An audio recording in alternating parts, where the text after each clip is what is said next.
Have you seen the ProZD drama? If you missed it, don't worry, it'll come around again, and again, and again, and I'm sure the same cast of right-wing VTubers will make the same videos showing the same 3 screenshots and pushing the same misinformation. So instead of picking apart any one particular video, I want to take a big picture look at how they managed to frame this discussion around fake quotes that ProZD never said. Then I'll leave you with some easy ways to avoid being caught up in these misinformation campaigns in the future. Here's the inciting clip from a few years ago that made ProZD a target of the right. Do you feel like more opportunities would be open to you if you were, a white male, being by what you've seen so far? I definitely would have more opportunities if I were white, for sure. There's no doubt about that. But I think there have been changes in a positive way. And not just for, Asians, but for, all for different races, different genders, there have been steps, and it has been improving. I mean, even comparing now to let's say 5-10 years ago, it's definitely changed. I think studios are much more aware of, hey, we should, cast authentically, so there have been some good steps. We still have a long way to go. And I'm just hoping that, as time goes on, more and more doors will open for, diverse talent. And we still have a long way to go, though. But yeah, I'm hopeful that, it'll continue to get better as time goes on. Notice that he doesn't actually define what casting authentically means here, or possibly anywhere as far as I could find. But we can get some understanding of the concept from the National Association of Voice Actors. If you scroll through the frustratingly vague guidelines, there is this one helpful sentence. When an underrepresented or marginalized identity is critical to a character, be explicit that only actors with that authentic lived experience should apply. 2 important parts to this. First, this type of restricted casting applies when the identity is critical to the character. Second, authenticity is about lived experience, not about race matching. Now let's see how the bouncing JPEGs talk about the clip. He has gone on the record and said and shown support for this idea that the race of a character should match the voice actor's race. You wanted racially demographic voice casting. That's what you wanted. You are not white, so why are you voicing a white character? I think it's important for all voice actors to be given an equal opportunity. Wait, what? I thought you said they have to, if there's an Asian role, that it should only be you playing it. Or someone like you, that white people shouldn't be allowed. But now that it's bit you in the ass. Yes. This is someone who advocated that Asians could only play Asian characters in cartoons. And then he took the role of a white character. He had advocated for voice actors being cast in roles they could technically play in the real world.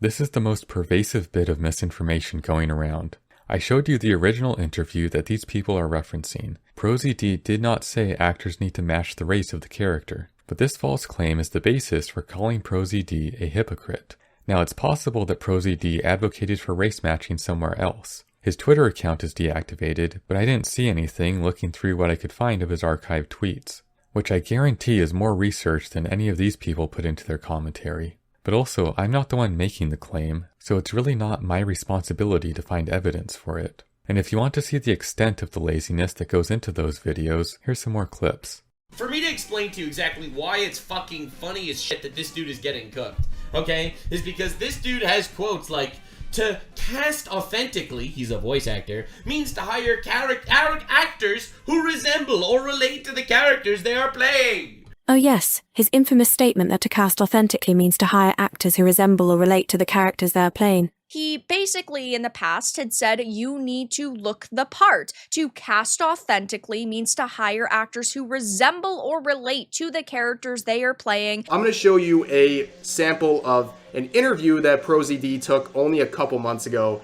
I think studios are much more aware of, hey, we should, cast authentically, Notice how they're all using this edited version of the interview where someone added text giving their own definition of casting authentically. These words were never said by ProZD, but some of these videos mistakenly attribute that text to him anyway, because these commentary tubers are so averse to doing any research they don't even know what the target of their vitriol did or did not say.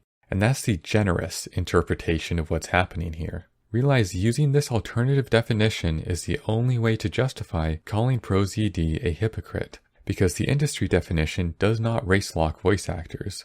The second accusation of hypocrisy is a series of now deleted tweets from ProZD describing a few of his experiences auditioning for roles. The one these people latch onto is ProZD wanting to read for white characters, something they claim is hypocritical based on the thing that ProZD never said. Then they skip over the other anecdote where ProZD was sent lines in Mandarin when he does not speak Mandarin. These people celebrate ProZD getting told to stay in his lane when trying to read for a white character, but make no acknowledgement of the fact that he was invited to leave his lane to read for a minority character of a completely different culture. What ProZD experienced here is not race matching, it's just old school racism, where no attempt is made to differentiate between East Asian cultures and languages. And I think there's actually a deeper reason for people in general not wanting to acknowledge this. By dumping all of this on ProZD, they absolve the studios of responsibility for their own actions. If one guy, unaffiliated with the studios, is causing all the problems, then the solution is easy. Chase him out. But if the studios are being racist, now you've got a problem with the whole industry. Normal people might even feel obligated to advocate for better practices. And want to acknowledge that it's going to affect your enjoyment of whatever those studios produce. Which is a bit of a vibe killer, just a real bummer to be aware of the systemic inequality that goes into making your favorite things. Much easier to bury your head in the sand and shout down anyone sharing their bad experiences. Which brings us to the third accusation. Voice acting was a beautiful meritocracy before ProZD ruined everything for everyone forever with his one single comment.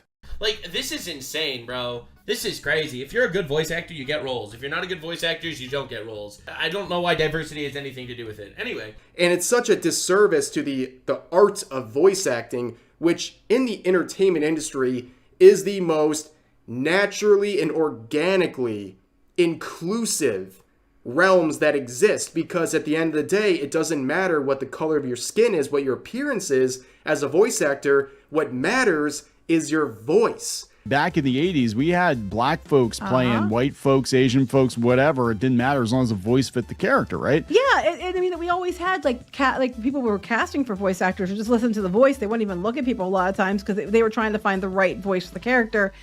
I will say, this point does suffer slightly when everyone picks the same few names to show that minorities already got plenty of voice acting opportunities, but there is a better way to figure this out. I mean, I think I'm cool with it. I think the only issue that I would really ever have if, like, quite literally there was just some kind of statistic that showed that white people just took all the roles, right? If there was like 90% voice actors, the white 10%, then I'd be like, that's got to change. That's kind of shift. Good idea. I'll go find us some numbers. Okay, here it is. White people absolutely dominate the voice acting industry. What a surprise. This study took the top-grossing animated films in the US over a 30-year period going back to 1989. They sampled the top 5 main characters from each film for a total of 850 animated characters. White voice actors accounted for 82% of all characters and 89% of leading roles. They also made up at least 80% of each type of character, including all the non-human categories. So not quite 90%, but still pretty high.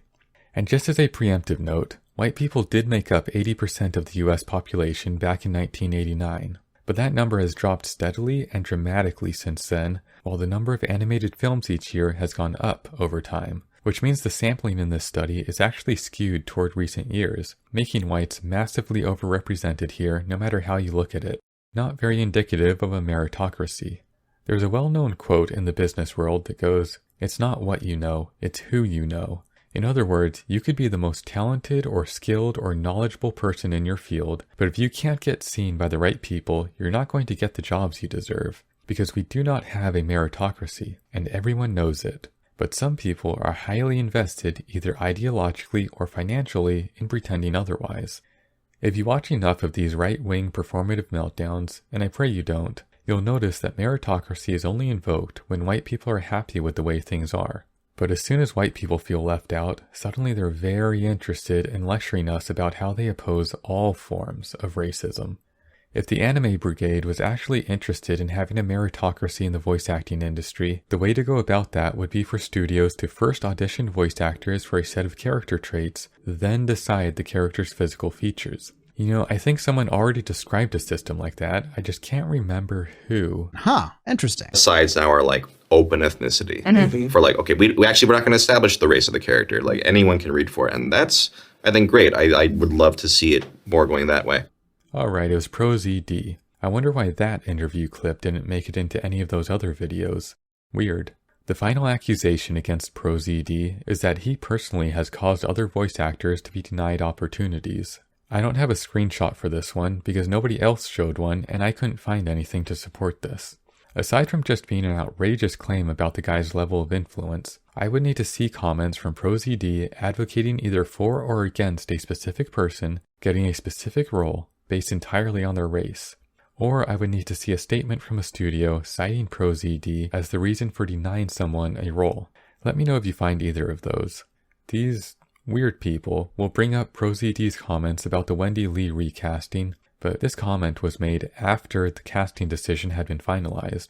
This is another case where studios need to be held responsible for their own decisions.